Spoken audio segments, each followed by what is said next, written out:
My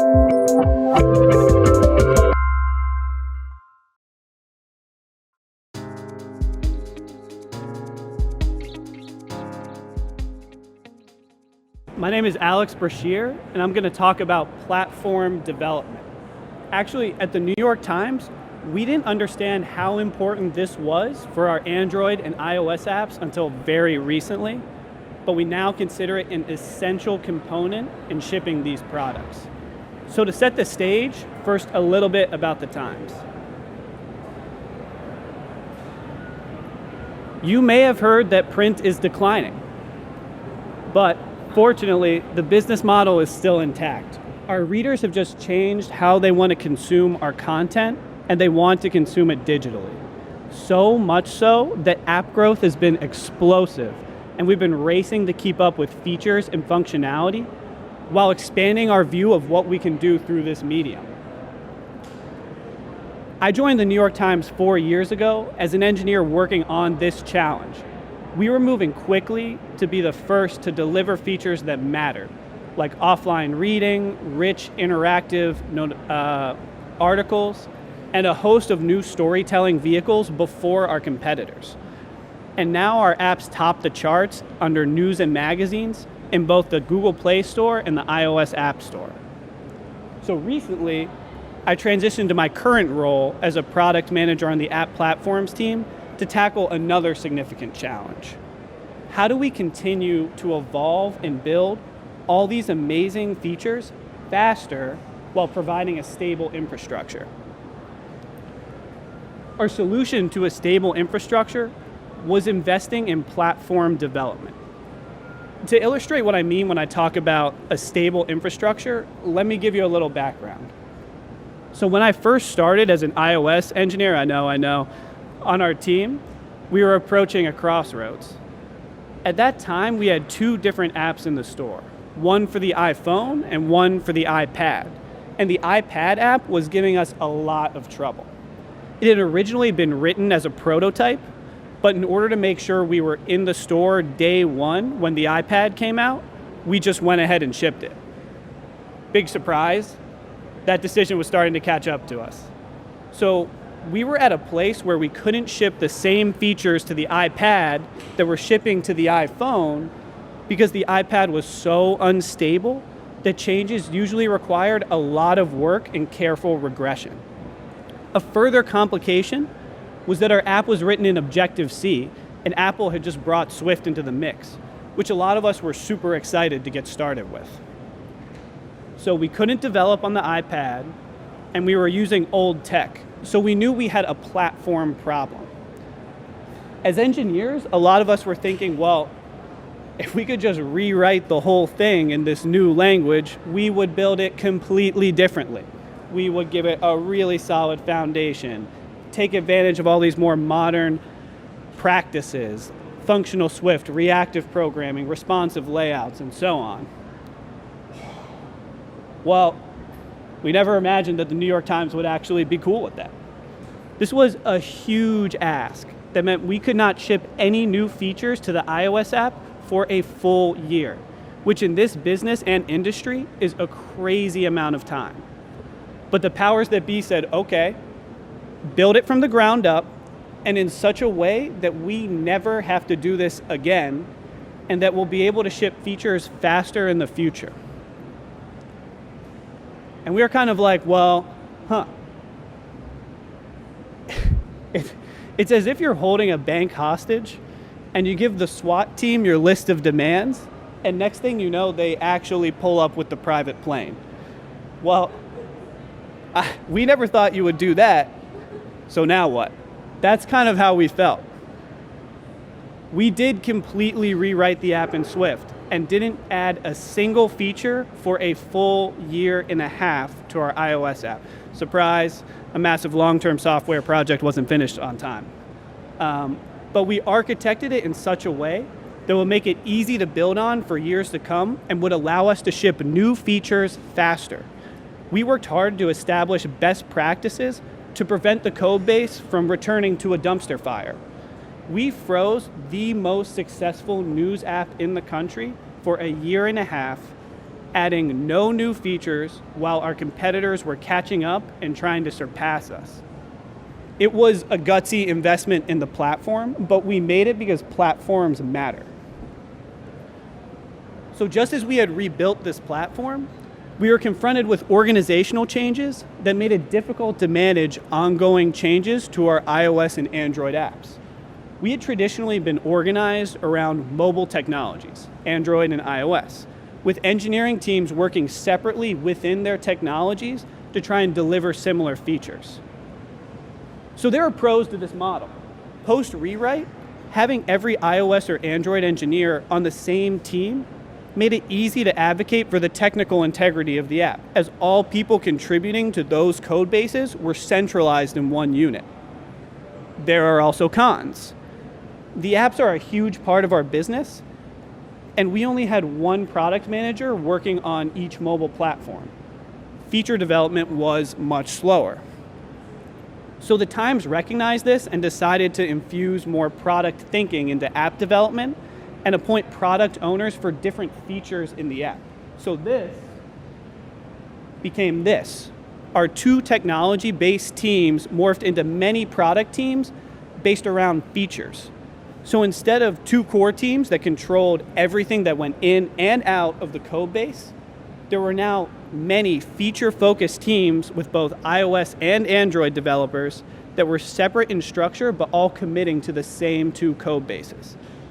And so what you worry about in this scenario is each of these new teams is focused on their customer mission, but less worried about the technical integrity of the app. We do not want to be in another situation where either app has to have a wholesale rewrite. So the question becomes, in this new world, how do you prevent this from getting out of hand? Each system has its pros and cons, and the goal is to balance the customer focus while maintaining technical integrity. With all these different teams that are laser focused on their own objectives and metrics that they need to hit, how do you A, enable feature teams? And when I say feature teams, I mean these teams on the right here that control our home page, our story page, our Now feature, if any of you have used that on our Android app. So how do you A, enable feature teams to move quickly and iterate? Who is making sure that these teams have the right tools in place to develop with minimal friction and to know the impact of what they're building on their users? And B, how do you prevent the code base from getting in a bad state? If we have a lot of product teams focused intently on building new experiences, foundational work and technical debt are probably going to take a back seat. Who is responsible for building safeguards and establishing best practices that ensure the code base won't fall into disarray? So what did we do? We created one more team, an app platforms team with the mission of protecting the platform. These new feature managers are responsible for staying competitive, right? They worry about the rapid pace of change of the industry and keeping up with the customer needs and ahead of our competitors. The app platform team is a check and balance that improves governance. So this team represents the engineers. Speaking as an engineer, we care about elegant technical structures. We want long-term integrity of our apps, and we abhor quick fixes. This is how I was trained as an engineer, and these are our core values. Developers have wish lists of tools they want to build or classes they want to refactor that never seem to make it into the prioritization bucket. But now there's a team that advocates for these objectives. Our goal is to give engineers a clean slate to work on. We want them to drive Ferraris, not old, admittedly personable pickup trucks. So for us as product managers on this new team, the question becomes, how do we take all of this pent-up momentum and enthusiasm for this type of work and mold it into a roadmap that can make this team useful to the organization over the long term? So what we did is we centered our mission around a ridiculously simple core idea.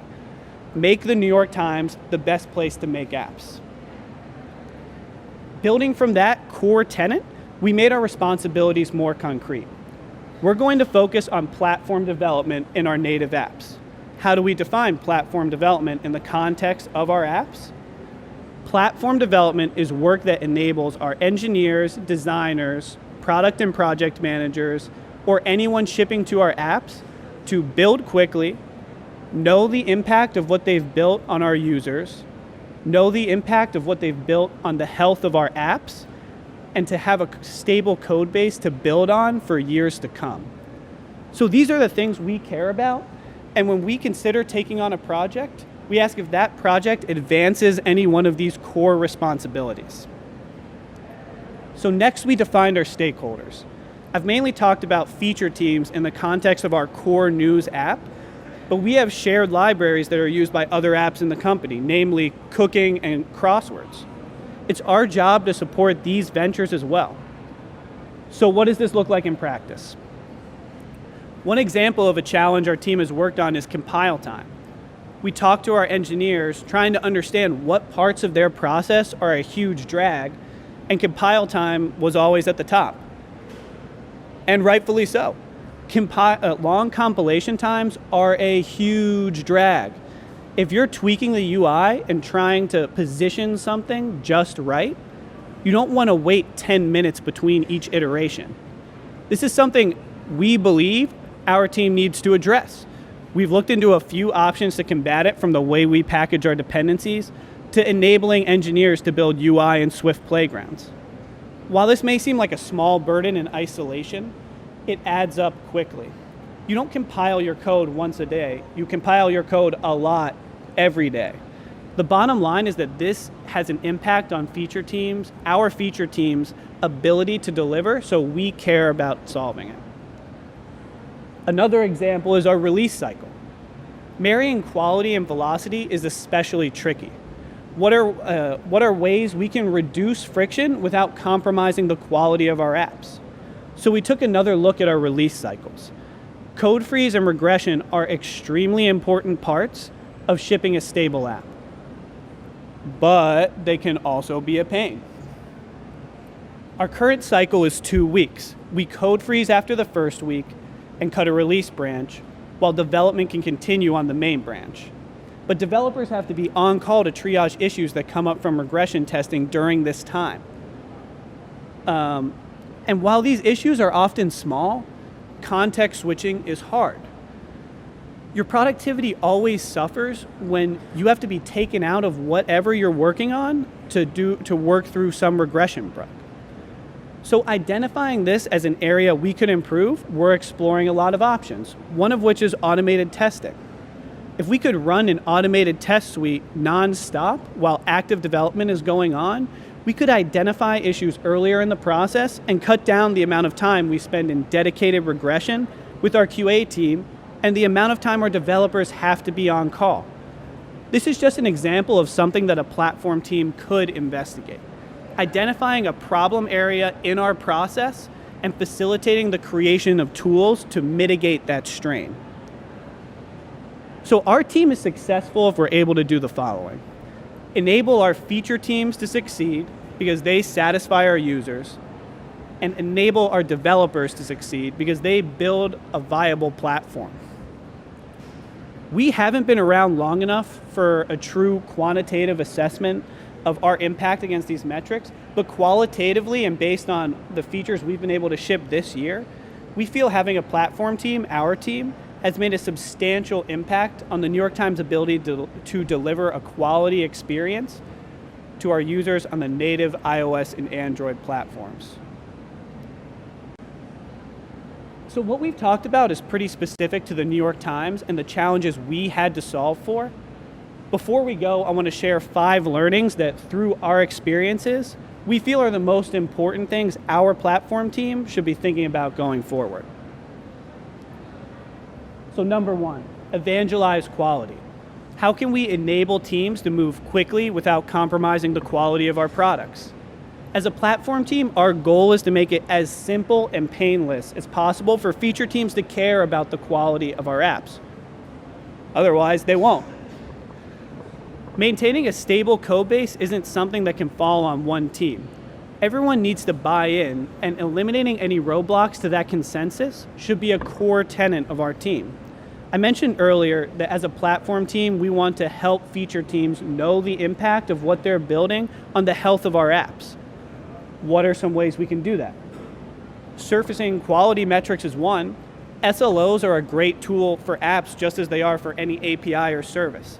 And they can come in a variety of forms. We specifically look at crash rate, time to launch the app, time to refresh content, data usage. We've learned it's important for us to have real data on how the apps are performing. Our feature teams need to know if they ship something and it degrades the user experience in a way that they weren't expecting. Number 2, improve the developer experience. How can we maximize the amount of time our engineers are building experiences and minimize the time they spend dealing with cumbersome technology?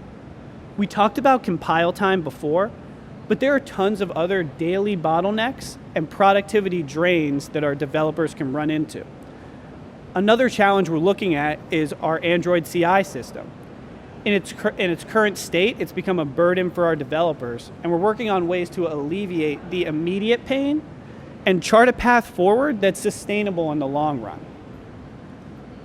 Number 3, architect shared solutions. So how can we identify common problems that feature teams are experiencing and build tools or components to alleviate that pain? So we want to empower teams by providing reusable and shared solutions that scale to support our audience's needs.